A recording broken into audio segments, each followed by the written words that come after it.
اگر کسی کی آنکھ نے اس کو گلتا ہوا دیکھ لیا تو اس کا موتیابین کا آپریشن کرا دیا. وہ غلط دیکھنے سے اس کا مطلب اس کے آنکھ میں موتیابین میں کم وقت ہو ہی نہیں سکتا. میری بات سمجھ رہے یا نہیں سمجھ رہے؟ سمجھ رہے. میں بڑا سوچنے پر مجبور ہو گیا. اے کیمسٹری تو نے تو میرا بہت بڑا مسئلہ حل کر دیا. بہت بڑا مسئلہ. دنیا کا عام فہم چلتا پھرتا انسان جب کیمسٹری کے فارمولاز کو جوڑنے کے لیے بیٹھا, اس نے ایتھین کا جب ایجاد کیا اور ایتھین سے پولوتھین بنا دیا تو پولوتھین کو زمین کھاتی. بولیے, دنیا کا چلنے پھرنے والا انسان ایسی چیز بنا دیتا ہے جس کو مٹی کھاتی نہیں ہے. اور اللہ رب العزت جو تمام کائنات کا بنانے والا ہے, اس نے جب اپنے پیغمبروں کو بنایا تو ذرا سوچئے کہ کس طریقے کا بنایا ہوگا. تب تو رسول اللہ نے کہا کہ زمینوں پر پیغمبروں کے جسم کو کھانا اللہ نے حرام قرار دے دیا ہے. زمین کبھی بھی پیغمبر کے جسم کو کھا نہیں سکتی. اب یہ بات کون کہہ رہا ہے؟ جس نے تمام کائنات کو, بولیے, ایک سائنٹسٹ اتنا آگے نکل گیا کہ ایسی چیز بنا دی اس کی مٹی اس کو کھا نہیں رہی ہے. اور اللہ کی قدرت نوز اتنی کمزور. میری بات سمجھ رہے نہیں حضرات گرامی؟ میں نے آپ کو شروع میں ہی کہہ دیا تھا کہ میں دنیا کی مثال سے آپ کو رسول اللہ کی شخصیت سمجھاؤں گا, اور میں سمجھتا ہوں کہ آپ کو ان تینوں مثالوں سے رسول اللہ صلی اللہ علیہ وسلم کی شخصیت کو سمجھ میں آئی ہوئی. دیکھیے, آج کل قصے کہانی بہت سنائے جاتے ہیں, مگر میرا اپنا ایک مزاج ہے, ہم تھوڑا ایک دم الگ ہٹ کر کے بیان کرتے ہیں. میری تقریب کا انداز ہی الگ ہوتا ہے. میں موضوع بھی بڑا الگ الگ چنتا ہوں. اس لیے چنتا ہوں کہ آج کے وقت میں ان باتوں کو سمجھنا بہت آسان ہے. کیا آپ میں سے کوئی ایک ایسا آدمی ہے جو یہ کہے کہ نہیں صاحب آپ غلط بول رہے ہیں, پولیتھین کو مٹی کھائے گی؟ کوئی اس بات کا انکار کر سکتے ہیں؟ بولیے, نہیں نہ کر سکتے. تو جب پولیتھین کو مٹی نہیں کھا سکتی تو مٹی کی کیا خاص کہ میرے مصطفیٰ کے جسم کو کھا جا سکتا؟ یہ تو ان پاگلوں کو سمجھانے کی ضرورت ہے. اور ایسے لوگوں سے کبھی پالا پڑ جائے تو 2 کلو چمٹی خرید کے اس کو دے دیجیے گا اور کہیے گا ساری زندگی میں ایک بار گلا کے لے آؤ, تیرے 20 لاکھ روپے انعام دے. گلاتے گلاتے مر جائے گا, کم وقت خود گل جائے گا, لیکن پروٹین کو گلا, بولیے, نہیں پائے. یہ تو بہت آسان سے, ہم فارمولا بہت آسان دیتے ہیں. اب ہمارے علماء لوگ بیٹھے, وہ تو یہ حدیث, یہ قرآن کا وقت, یہ چیپٹر نمبر, یہ ورسز نمبر, یہ فلانا, اور ہم ایک دم سمپل بات کرتے ہیں, ایک دم سمپل. تو آپ میں سے ہر آدمی اس فارمولے کو سمجھ گئے. اب میں نے الیکٹرک کی بات کی, اس کی رفتار ذرا دیکھیے تو ایسے کٹ سے سوئچ ہوا, پنکھا ناچنے لگا, ہے نا بھائی؟ ہوا کہاں پہ؟ وہاں منگل تالاب میں, وہاں پاور جو لگا ہوا ہے, پاور ہے نا وہاں پہ لگا ہوا, منگل تالاب ناچنے لگے, کھٹا ایسے اٹھائی اور سب جگہ لائٹ جل گئی. کیا اسپیڈ ہے صاحب! ابھی کٹ سے آواز ہوئی کہ سب جگہ لائٹ جل گئی. مطلب کیا ہے؟ اس کی اسپیڈ دنیا کی تمام چیزوں سے زیادہ دکھ رہی ہے, جس کو ہم سمجھ سکتے ہیں, جس کو ہم جان سکتے ہیں. میری بات سمجھ رہے ہیں نہیں سمجھ رہے ہیں؟ تو میں نے اس کے ذریعے رسول اللہ صلی اللہ علیہ وسلم کے براق کی اسپیڈ آپ کو سمجھا تھا کہ رسول کی سواری جب اتنی تیز دوڑتی ہے تو سوچئے میرے مصطفیٰ کی رفتار کیا رفتار ہوگی رسول اللہ صلی اللہ علیہ وسلم کی. اور میں تو وہی کبھی کبھی سوچتا ہوں کہ حضرات گرامی, اللہ تعالیٰ اپنے حبیب سے کیا کہے گا. ذرا وہ حدیث یاد کیجئے.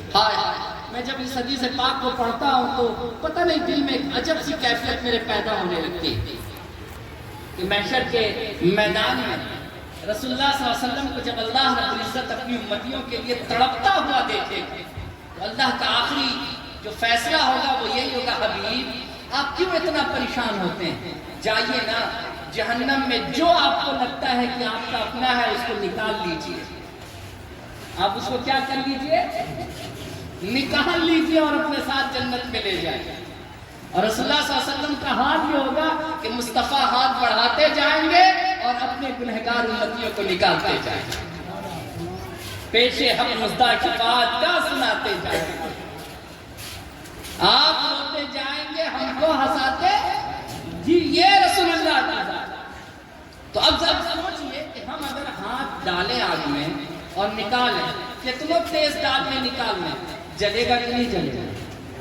لیکن کبھی سوچا نہیں ہے اس حدیث پاک کے بارے میں کہ جس کے براق کی رفتار اتنی تیز ہے کہ کب گئے کب آئے پتہ نہیں چلا. آگ کی کیا اوقات کے مصطفیٰ کے ہاتھ کی رفتار کو سمجھ لے کہ کتنی تیز ہے, وہ کیا جانے صاحب. جب انسان پڑھنے لکھنے کے لیے بیٹھتا ہے تو بہت سارا مسئلہ خود بخود دنیا کی کتابوں سے حل ہو جاتا ہے, بہت سارا مسئلہ حل ہو جاتا ہے. اللہ تعالیٰ ہم سب لوگوں کو رسول اللہ صلی اللہ علیہ وسلم سے بے پناہ محبت کرنے کی توفیق عطا فرمائے. ماشاءاللہ جلسہ تو بھی رات میں ہو رہا ہے. شام میں سننے میں آیا کہ آپ لوگ سیاسی پروگرام بھی یہاں پر کیا تھا, ہوا تھا نا سیاسی پروگرام, شاید میئر صاحب وغیرہ آئے تھے, وہ سب آئے تھے. ہاں اچھی بات, کرنا چاہیے, بری بات نہیں ہے, میں کہہ رہا ہوں کرنا چاہیے, بہت اچھی بات. سیاست کے میدان میں مسلمان پیچھے کیوں ہو بھائی؟ آج ہم پیچھے ہی کے چکر میں تو اتنے پیچھے ہو گئے کہ مت پوچھیے. یہ پیچھے کیا بولتے اس کو, پٹھ لگو ہو گئے, وہی نا بولتے ایک شبد ہے اس کا, کیا بولتے بولیے نا, پٹھ لگو ہونا, پیچھے ہی گئے, بس پیچھے لگے ہوئے. کبھی آگے بھی تو آئیے, آگے آنے کی ضرورت ہے. ایک چیز میں آپ کو بتاتا ہوں, کام کی ایک بات سن لیجیے, شاید میں صاحب لوگ نہیں بتا پائے, بڑے کام کی بات سن لیجیے. حضرت علی کا نام سنا آپ لوگوں نے؟ کون ہے حضرت علی؟ کون ہے حضرت علی؟ چوتھے خلیفہ کا نام حضرت علی, حضرت خاتون جنت کے شوہر کا نام حضرت علی, رسول اللہ کے بھائی کا نام حضرت علی, رسول اللہ صلی اللہ علیہ وسلم کے داماد کا نام حضرت علی, اور رسول اللہ صلی اللہ علیہ وسلم نے جن کے بارے میں فرمایا کہ میں تو علم کا شہر, علی اس کا دروازہ. رسول اللہ کے علم کے دروازے کا نام علی. کیا کہنا ہے علی, ہر طرف علی, ہر گلی میں علی, ہر محلے میں علی, علی ہی علی. اور جس کے ہو گئے علی اس کا کام سارا کا سارا بھلی کا بھلی. یہ ایک دم سمجھ لیجئے, دماغ میں بیٹھا دیجئے, بڑی عظیم ذات ہے حضرت علی. حضرت علی کے بارے میں آپ کو ایک کام کی بات بتا. سچیوالے کا نام سنا ہے؟ کہاں ہے, کہاں ہے سچیوالے؟ پٹنہ میں. آپ کا لندن میں بیٹھے ہوئے ہیں, اگر وہ پٹنہ میں ہے تو آپ لندن میں ہیں, ابھی تو پٹنہ میں ہیں. ہم لوگ کہیں گے کہ ہاں باقی پور کے طرف, باقی پور نہ ہو گیا. خیر, سچیوالے آپ کو جانتے ہیں. سچیوالے میں ہوتا کیا, اس کو انگلش میں سیکریٹریٹ کہتے ہیں. اس سچیوالے میں کیا ہوتا ہے بتائیے تو بتا سکتے ہیں؟ اچھا موٹا موٹی آپ کو ہم سمجھا دیتے ہیں. جتنا سرکاری وبھاگ ہے سب کا ہیڈ کوارٹر سچیوالے میں. سمجھ رہے ہیں, چاہے وہ شکشا کے چھیتر کا ہو, چاہے وہ سواستھ کے چھیتر کا ہو, چاہے وہ ون وبھاگ ہو, کوئی بھی وبھاگ ہو, سب کا کیندر کیا ہے, سچیوالے. سب کا ہیڈ آفس آپ کو کہاں ملے گا بولیے؟ کیونکہ وہاں گرہ سچیو, ہاں وہاں گرہ سچیو بیٹھتے ہیں. تو یہ سچیوالے جو ہے جہاں سارے وبھاگ کا سینٹر ہے, اور سارے وبھاگ کا سینٹر اس طریقے سے ہے کہ کوئی بھی کام آپ کا اگر ادھورا ہے, چاہے وہ سواستھ کا ہو, چاہے وہ آپ کے شکشا کا ہو, آپ چلے جائیے وہاں آپ کا کام ہر حال میں ہو جائے.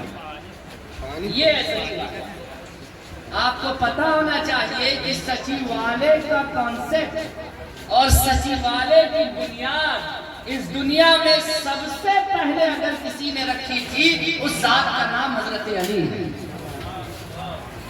حضرت علی نے کوفہ میں پورا ایک سچیوالے تیار کیا, سیکریٹریٹ پورے کوفہ میں تیار کیا, اور وہ ہیڈ کوارٹر تھا پورے وبھاگ کا. چاہے وہ سڑک کا معاملہ ہو, سواستھ کا معاملہ ہو, شکشا کا معاملہ ہو, جس طریقے کا بھی معاملہ ہو. یہ کام کس نے کیا تھا سب سے پہلے بولیے؟ حضرت جی یہ جو ہماری نقل کرتے ہیں وہ کہتے ہیں کہ ہم سب سے پرانے ہیں، گھر واپسی ہماری ہونی چاہیے. جی نہیں سمجھا؟ سمجھتے رہیے گا. کبھی کبھی ہوتا ہے، کہانی سنا ہے نا کہ جنگل میں شیر نے جو ہے چٹکلا سنایا، سب ہنسا، گدھا ہنسا نہیں. 2 دن کے بعد آ کے ہنسا، اور اتفاق سے اسی دن شیر کا رشتے دار مر گیا. بھائی کمبخت ہنس رہا تھا بیٹھ کر. کسی نے شیر کو کہہ دیا کہ دیکھیے آج آپ کا رشتے دار مرا، ہنس رہا، یہ گدھا ہنس رہا. اللہ تو اس کو بلا ہنس کہا رہا ہے نا، اس کو نہیں پتا ہے کہ میرا ہم حضور معلوم ہے، پھر کہا ہنس رہا. پرسوں جو سنایا تھا آج سمجھ میں آیا.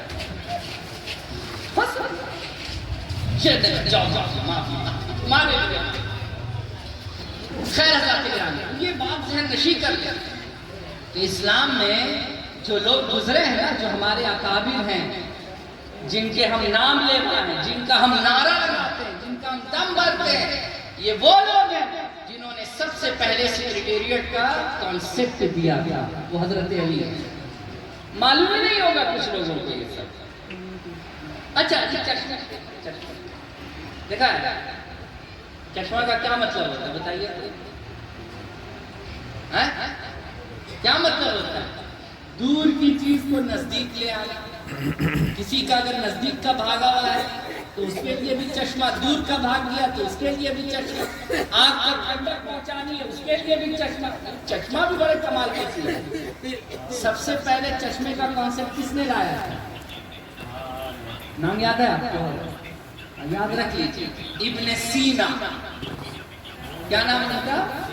جی بہت بڑے اسکالر گزرے ہیں مسلم کے. لوگوں کو معلوم ہی نہیں ہے بہت ساری باتیں، بس ہے جہاد کی وجہ سے لوگ بہت ساری باتیں کہتے ہیں.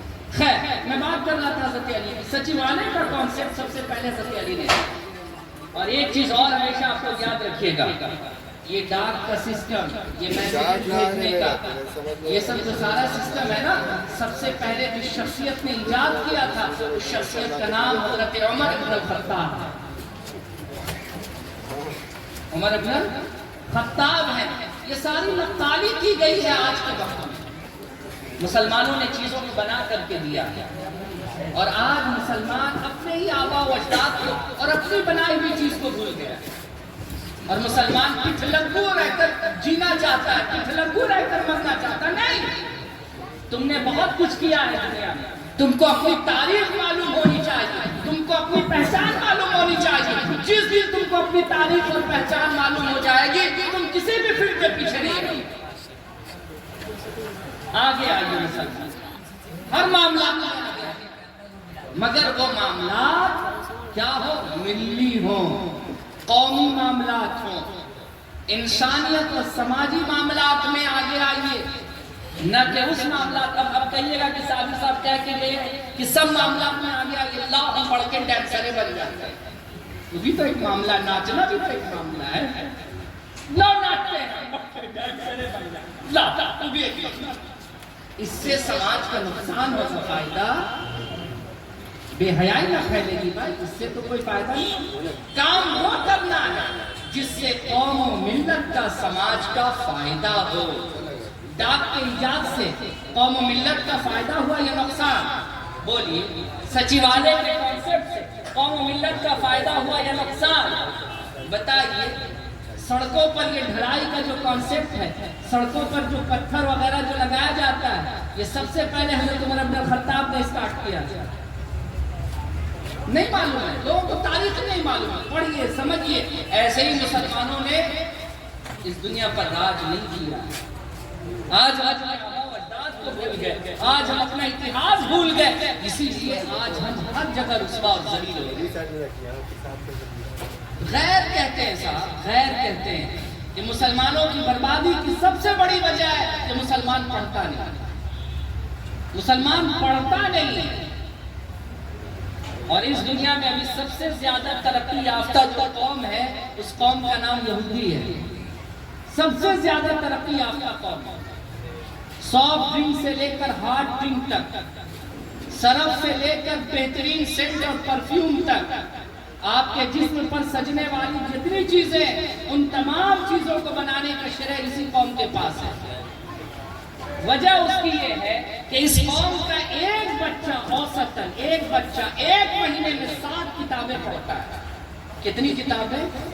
7 کتابیں۔ اور ہم اپنے بچہ لوگ کو اسکول میں داخلہ کراتے ہیں، 1 سال میں بھی میرا بچہ پورا کتاب پڑھ، بولیے نا بھائی، اور 1 مہینہ میں 7 کتاب پڑھتا ہے اس کا بچہ، تو علم اس کے پاس نہیں ہوگی تو ہمارے پاس، بولیے آپ ذرا سے اس بات کو بتائیے، تعلیم اس کے پاس ہوگی ہمارے پاس؟ ہم تو تعلیم سے دور ہو گئے، ہم تو پڑھنے لکھنے سے دور ہو گئے، ہمارے پاس پڑھنے لکھنے کی فرصت نہیں ہے، تو ہماری تو بربادی ہمارے سامنے ہی آئے گی۔ حضرات کرام، تھوڑا سا اپنی پہچان کو برقرار رکھیے، ٹھیک ہے نا؟ بڑی اچھی بات ہے ماشاءاللہ سے، اور یہ واقعی یہ سراہنیہ کام ہے، اپریشیٹ کیا جانے والا کام ہے کہ عید جیسے دن میں جس دن آدمی مصروف زیادہ ہوتا ہے، آپ لوگ اپنے تمام کام کو چھوڑ کر اللہ اور اس کے رسول کو یاد کرنے آئے ہیں۔ یہ بہت بڑی بات ہے، خدا کی قسم اچھی نیت کے ساتھ اگر آئے تو اس کا اجر اللہ آپ کو اس دنیا میں بھی دے گا اور آخرت میں بھی آپ کو دے گا، بہت بڑا انعام ہے۔